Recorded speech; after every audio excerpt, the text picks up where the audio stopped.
Buenas noches, auditorio de Plataforma Radio Digital. Les damos la más cordial bienvenida a su programa por el cuidado de la creación del movimiento Laudato Si en Toluca. También damos las gracias a pues el staff de Plataforma Radio Digital que hace posible este espacio. Y en esta ocasión tendremos como invitada a Elvia Evangelina Arias Ortega.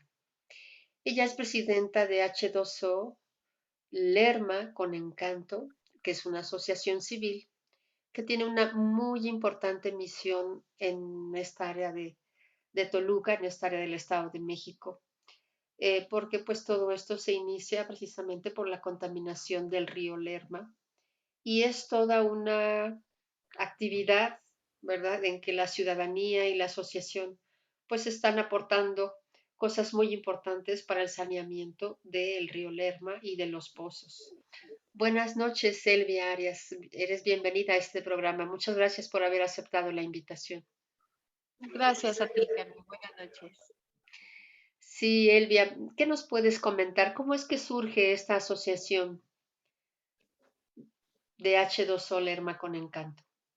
Bueno, pues surge porque pues nosotros vivimos aquí en Lerma y pues hemos visto, por un lado, el proceso, ¿no?, de contaminación que existe en el río Lerma y por otro lado, la afectación que esta contaminación está causando en la salud de las personas que vivimos aquí en Lerma.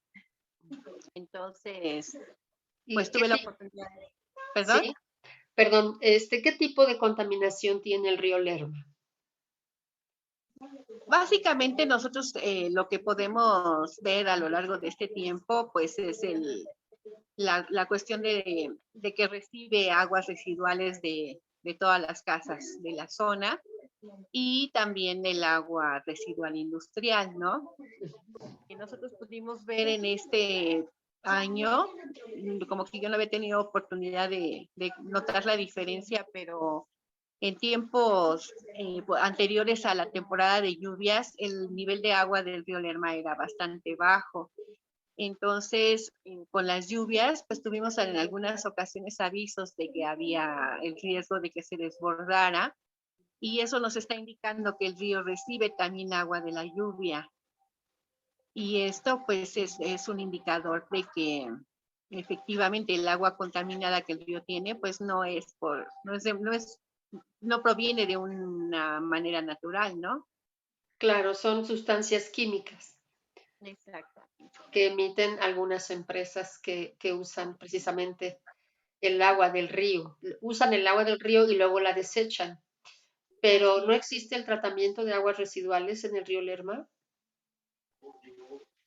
Pues me parece que está reciclagua, pero nada más recibe ella de agua industrial. La verdad no tengo conocimiento si haya otra planta tratadora por parte del municipio. Eso es. ¿Y qué tipos de problemas de salud empezó a haber debido a la contaminación del agua del río Lerma? Um, bueno, con certeza no lo tenemos, no tenemos investigación científica que esté eh, manifestando que esta es la causa, ¿no? El hecho, más bien la presencia de enfermedades como cáncer, insuficiencia renal, leucemia, algunos daños al sistema nervioso y las malformaciones que se ha encontrado en niños y cosas de esas, pues son resultado de un consumo o presencia en los organismos de metales pesados sobre todo, ¿no? Entonces, si tú sabes que tal metal produce cáncer y la gente lo está presentando y además encuentras que ese mismo contaminante se encuentra en el agua de los pozos, pues entonces deduces que puede ser esa la causa, ¿no? Pero realmente la investigación y el sustento no existe en esta parte, aunque en el estado de Jalisco hay zonas que sí tienen ya investigación y tienen la respuesta a esa pregunta, ¿no? El río Lerma es uno de los más grandes de nuestro país, ¿verdad? Así es. Y Ujú. desafortunadamente también uno de los más contaminados. Así es, pues sí, nace precisamente en Almoloya, ¿no? Exacto, Y de ahí se va a 5 diferentes estados hasta terminar como Río Santiago, me parece. Termina como exacto. Río Santiago y todas las ciudades que atraviesa, todo lo que baña este río en época de lluvias, pues sí se ve afectado por esta misma contaminación. Y cuando notaron estos problemas, ¿qué fue lo que decidieron? ¿Qué fue qué alternativas buscó la asociación? Bueno, pues la única alternativa que teníamos era la de usar el cascarón de huevo Sí, para, para colocarlo como un elemento que ayudara a contener metales pesados. Entonces, nuestra idea inicial era empezar con el río Lerma, pero pues una vez que se empezó a saber de más personas que estaban enfermas aquí, el proyecto pertenece a la doctora Verónica Martínez Miranda y la doctora Ivonne Linares Hernández. Ellas son investigadoras y científicas que trabajan en el Instituto Interamericano de Tecnología y Ciencias del Agua. Entonces, cuando yo las conocí, ellas estaban trabajando precisamente con el cascarón de huevo en uno de los pozos y fue como surgió la idea de empezar a ocupar este mismo proyecto para pensando en el río Lerma, ¿no? Utilizar el cascarón para limpiar el agua del río Lerma. Pero cuando la doctora empezó a escuchar que teníamos presencia de enfermos con estas características que te comentaba hace rato, pues empezó a existir la duda, ¿no? De que ya los pozos estuvieran contaminados. Se hizo un análisis del agua que tenemos, que estamos recibiendo aquí, y se encontró efectivamente, ¿no? Que contenía metales pesados y entonces nos empezamos a enfocar en hacer las barreras alrededor de pozos para ponerlas, utilizarlas como filtros y que de esta manera el agua que tenía el pozo pues tuviera una mejor calidad y de esta manera atenuar un poco el índice, ¿no? De enfermos aquí en Lerma. ahora, el cascarón de huevo ya se había utilizado en algunas otras partes, no sé, de América, del mundo. No lo sé, no sé si se haya utilizado en otras partes. Que Y yo bueno, el sepa, cascarón de se huevo es ocupa en como calcio, ¿verdad? ¿Perdón? El cascarón de huevo es calcio. Sí, en su mayor porcentaje el cascarón de huevo tiene calcio. Ujú, Tiene algunas trazas de magnesio también y de algunos otros elementos, pero lo que a nosotros nos sirve es el calcio y el magnesio. eso es. ¿Y solamente basta con este polvo del cascarón de huevo o aún se necesitan otras sustancias? Bueno, para los pozos sí se ocupan otras sustancias, pero esto lo determinan las doctoras. Ellas en base a la presencia de los metales que se tiene y también de la calidad del suelo, se determina qué otro material se puede poner en la barrera. Eso es. ¿Y cuánto tiempo llevan haciendo este trabajo?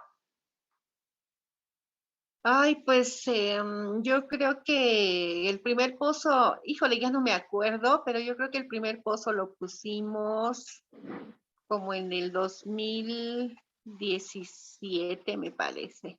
Eso es. ¿Y qué resultados han visto con este saneamiento de los pozos? Pues la verdad que sí, sí se reduce el contenido de contaminantes en el agua. Ujú, El primero que yo vi, que fue el que nos animó, en ese pozo, se logró detener más o menos el 80% de metales pesados que ese pozo tenía. ¿y como Ahora cuánto tiempo dura este efecto del cascarón de huevo alrededor de un pozo? Porque se hacen canales, ¿verdad? Alrededor de los pozos. sí se hacen zanjas alrededor del pozo. Está sujeto también al nivel de contaminación que tiene el suelo y a la cercanía que exista con el río Lerma. Ujú. Entre más contaminado esté el suelo, pues obviamente la barrera va a durar menos tiempo. Pero se calcula como mínimo 5 años y como máximo unos 40 años. Eso es. Y como qué tanto abarca esta contaminación del río Lerma? Es decir, ¿hasta pozos de qué región han encontrado los mismos contaminantes? Pues desafortunadamente no es muy fácil saberlo porque no nada más es el río Lerma el que contribuye. Ujú. También, realmente se estima que gran parte de la cuenca, los mantos acuíferos de la cuenca estén contaminados. Una parte importante por el río Lerma. Otras de las fuentes de contaminación también son los tiraderos de basura, y una que acabamos de, de- de- de enterarnos es la de los panteones. Los También panteones, ¿y en qué forma afecta un panteón a un acuífero, por ejemplo? es triste, pero decía una de las doctoras, es increíble que el ser humano hasta muerto contamine, ¿no? Qué O barbaridad. la descomposición de los cuerpos. En eh, se- serio, pero se supone que están en cajas, ¿no? pero pues las cajas también se descomponen, ¿no? Se desbaratan y finalmente pues toda la materia orgánica se filtra. Cuando pasan algunos años y se abre una tumba, esa tumba ya no tiene nada. Ujú. Es decir, Entonces, es más conveniente incinerar los cuerpos. pues fíjate que tampoco, porque también ahí se contamina el aire, ¿no? Sí. Más bien lo que las doctoras proponen es que se utilice calidra antes de poner el cuerpo, poner calidra y también cascarón, hacer Ah, otra barrera para retener los metales ahí, que no se vayan a los mantos acuíferos. En los tiraderos de basura, pues obviamente también, ¿no? Se tiene que poner, antes de hacer un tiradero, se debería poner una barrera y después ya empezar a tratar la basura. Obviamente la separación de la basura es lo ideal para que vaya lo menos posible de materia orgánica a ese basurero, que después se descompone y se ficha también a los mantos. claro. Y ustedes, por ejemplo, eh, ¿qué podrían aconsejar? Bueno, vamos a suponer que yo tengo un pozo en el fraccionamiento en donde vivo. ¿Ustedes podrían hacer un análisis del agua? Sí, claro, las doctoras pueden hacerlo. Ujú. Bueno, no sé si sea conveniente preguntártelo aquí al aire, pero me pregunto si... ¿Me escuchas?